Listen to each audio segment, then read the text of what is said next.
Hello guys, myself Anshul Himan and welcome back to my YouTube channel Education Hub. So friends, आज की मेरी इस video में मैं आप सभी के लिए यानी कि हमारे जो सीजी बोर्ड के क्लास 12th के स्टूडेंट्स हैं उनके अभी जो बोर्ड के एग्ज़ाम्स चल रहे हैं अभी फ़िलहाल ही में ख़त्म भी होने वाले हैं।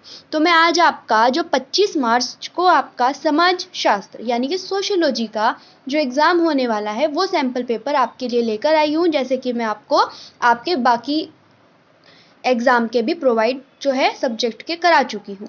तो इस वीडियो को एंड तक बिना स्किप किए ध्यान से ज़रूर देखिएगा, क्योंकि ये वीडियो आपके लिए हेल्पफुल होने वाली है। आपको इससे आपके सैम्पल पेपर से हिंट मिल जाते हैं। आपके पास जो मॉडल्स होते हैं उनको भी आप ज़रूर सॉल्व किया कीजिए, उससे आपको हिंट मिल जाते हैं कि किस तरीके से आपके कितने क्वेश्चन कितने मार्क्स में पूछे जाने वाले हैं। तो आप भी जानते हैं कि आपके जो मैक्सिमम मार्क्स होते हैं वो होते हैं आपके 80 मार्क्स का होगा, और आपका जो टाइम होता है वो होता है आपका 3 आवर्स का। तो सबसे पहले देखिए अपने इंस्ट्रक्शंस को पढ़ा कीजिए, जैसा कि मैंने आपको प्रीवियस वीडियोस में भी अपनी बताया है। इंस्ट्रक्शंस आपके हैं, ऑल क्वेश्चंस आर कंपलसरी, यानी कि सभी क्वेश्चंस जरूरी हैं। क्वेश्चन नंबर 1 से 20 तक आपके अति लघु यानी कि शॉर्ट टाइप आंसर हैं, और 21 से 29 तक जो है आपके 2 मार्क्स के आपके क्वेश्चन, जिसमें आपको वर्ड लिमिट को भी आप ध्यान से पढ़िए।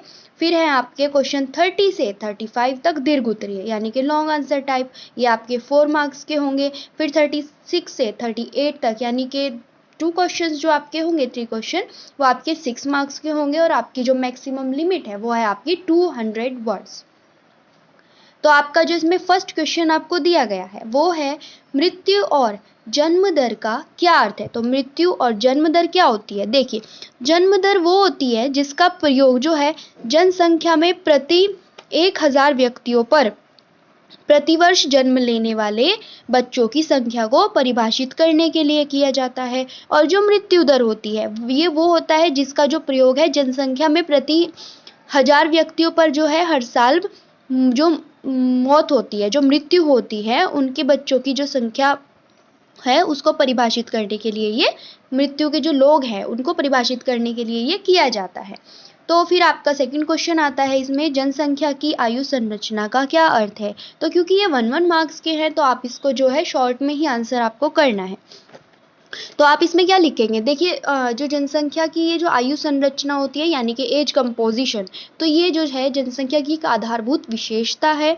और जो आयु संरचना है किसी जनसंख्या में आयु या आयु वर्गों के अनुसार जनसंख्या के वितरण को शो करती है, और इसको जो है एज स्ट्रक्चर यानी कि आयु संगठन भी कहा जाता है। फिर हमारा थर्ड क्वेश्चन है अदृश्य हाथ। ये अब अदृश्य हाथ क्या है? तो जो है यह अदृश्य तंत्र को जो है संदर्भित करता है, ये जो वर्ड है, जो संसाधनों की आपूर्ति और मांग के बीच संतुलन यानी कि बैलेंस बना के रखता है, जिससे ऐसा लगता है कि एक अदृश्य जो फोर्स है यानी कि इनविजिबल जो फोर्स है उसका यूज हो रहा है, वो काम कर रहा है। फिर हमारा नेक्स्ट क्वेश्चन आ जाता है उदारीकरण से क्या तात्पर्य है। तो देखिए, ऐसे नियंत्रण में जो है ऐसे नियंत्रण में ढील देना या फिर जो है उनको हटा लेना है ना। देखिए, जिसमें आर्थिक विकास को बढ़ावा मिलता है उसको उदारीकरण कहते हैं। फिर फिफ्थ वाला है हमारा अस्पृश्यता क्या है। तो किसी इंसान को या फिर कोई ग्रुप हो यानी कि कोई व्यक्ति या जो समूह के जो सभी लोग होते हैं उनके शरीर को सीधे छूने से बचना या रोकना, या फिर अगर हम इनडायरेक्टली जो है डायरेक्टली बोलें तो हम छुआछूत की जो एक होती है ना उसको बोला जाता है अस्पृश्यता। फिर हमारा सामाजिक विषमता व्यक्तियों की विषमताओं से कैसे भिन्न है। तो ये आपको बताना है, 1 मार्क का ही आपका शॉर्ट में आंसर देंगे आप। 7th है सामुदायिक पहचान क्या होती है। तो देखिए, सामुदायिक पहचान हमारी क्या होती है, ये जो होती है ना ये जन्म पर तथा अपनापन पर बेस्ड यानी कि आधारित होती है, ना कि किसी अर्जित योग्यता अथवा उपलब्धि के आधार पर। फिर हमारा जो नेक्स्ट क्वेश्चन है वो आ जाता है हमारा क्षेत्रवार क्या होता है। तो देखिए, जो क्षेत्रवार है इसका जो मतलब है किसी देश के उस छोटे से क्षेत्र से है जो आर्थिक सामाजिक आदि या फिर जो है इन तरीके के कुछ कारणों से अपने पृथक अस्तित्व के लिए जागृत होते हैं। फिर आ जाता है हमारा उपनिवेशवाद का हमारे जीवन में किस प्रकार का प्रभाव पड़ता है, तो ये आप बताएंगे। फिर चाय के बागान कहाँ स्थित हैं, ये भी आपको मालूम है।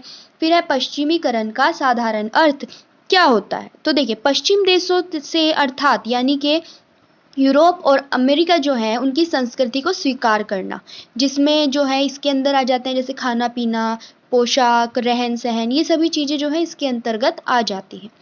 ठीक है। फिर है हमारा जो नेक्स्ट क्वेश्चन है, पश्चिमी पोशाक व जीवन शैली का अनुकरण क्यों करते हैं, तो ये आप बताएंगे। फिर है भूमिहीन मजदूर किसे कहते हैं, तो जिनके पास खेती के लिए अपनी भूमि नहीं होती है उनको हम भूमिहीन मजदूर कहते हैं। फिर है संविदा खेती पद्धति से आप क्या समझते हैं, ये आप बताएंगे, हेडिंग डाल के भी बता सकते हैं। फिर है हड़ताल से आप क्या समझते हैं, वैसे तो आप सभी जानते हैं बट फिर भी मैं बताऊंगी, तो जो है औद्योगिक संस्थान में जो काम करने वाले कारीगर द्वारा उनके जो वर्कर्स होते हैं उनके द्वारा एक सामूहिक रूप से कार्य बंद कर देना या फिर उससे करने से इनकार करने की जो कार्यवाही होती है उसको हड़ताल कहते हैं। फिर है औद्योगिकरण का क्या अर्थ है, तो ये आप बता देंगे। औद्योगिकरण के बाद आता है हमारा भूस्थानीयकरण क्या होता है, तो ये आप बताएंगे। फिर है भूमंडलीकरण और रोजगार से क्या समझते हैं, ये आप बताएंगे। जनसंपर्क के लिए संचार के कौन से साधन है, तो ये बता देंगे, जैसे टेलीविज़न हो जाता है, टेलीफोन हो जाता है, इस टाइप से अपने नोट्स में फाइंड आउट करके शॉर्ट के अकॉर्डिंग आप इसमें लिखेंगे। फिर आ जाता है हमारा स्त्री पुरुष अनुपात का क्या अर्थ है, तो ये आपके यहाँ तक तो हो गए थे आपके 1 मार्क के, अब आपका नेक्स्ट जो है लेवल स्टार्ट हो जाता है। जनसांख्यिकी संक्रमण के सिद्धांत के बुनियादी तर्क स्पष्ट कीजिए, तो यहाँ पे भी आप अच्छे से जो है पॉइंट्स बना के लिख सकते हैं। जाति विषमता को दूर करने के लिए अपनाई गई 2 नीतियों का वर्णन करो, आप लिखेंगे, देखिए पहली लिखेंगे उसको लिख के उसकी हेडिंग डाल के आप यहाँ पे उसको शो करेंगे, फिर सेकंड को आप लिख के उसका जो है ऐसे ही शो करेंगे। देन है सामाजिक स्तरीकरण की 2 विशेषताएं, तो पहले तो आप लिखेंगे सामाजिक स्तरीकरण, फिर उसकी लिखेंगे कि 2 विशेषताएं निम्न है, फिर आप फर्स्ट पॉइंट लिखेंगे, फिर आप अपना सेकंड पॉइंट शो करेंगे। संस्कार और पंथ निरपेक्षीकरण से आप क्या समझते हैं, हेडिंग डाल के शो करेंगे ब्लैक पेन से, ब्लू पेन से।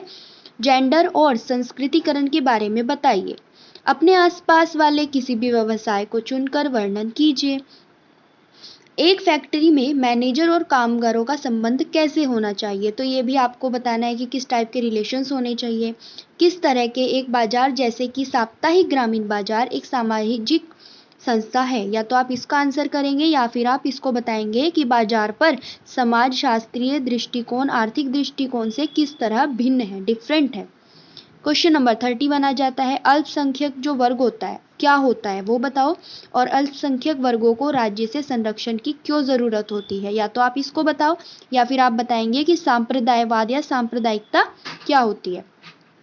32 है, औद्योगिकरण और नगरीयकरण से क्या संबंध होता है वो बताओ, या फिर औद्योगिकरण और नगरीयकरण में मुख्य अंतर क्या होता है, या तो आप रिलेशन बताइए उनमें या फिर आप उनमें डिफरेंस बताइए। भारत में किसानों द्वारा आत्महत्या के विभिन्न कारणों का वर्णन कीजिए, यानी कि भारत में जो किसान हैं वो किस वजह से आत्महत्या क्यों करनी पड़ती है उनको, वो आपको रीजंस बताने हैं, या फिर नए किसान आंदोलन की विशेषताएं बताइए, उसकी जो स्पेशलिटीज़ हैं वो बताएंगे। फिर है 34 वाला, भूमंडलीकरण भिन्न प्रकार के लोगों को किस प्रकार प्रभावित करता है, व्याख्या कीजिए, या फिर क्या भूमंडलीकरण परस्पर संबंध विश्व और भारत के लिए नए हैं, विवेचना कीजिए।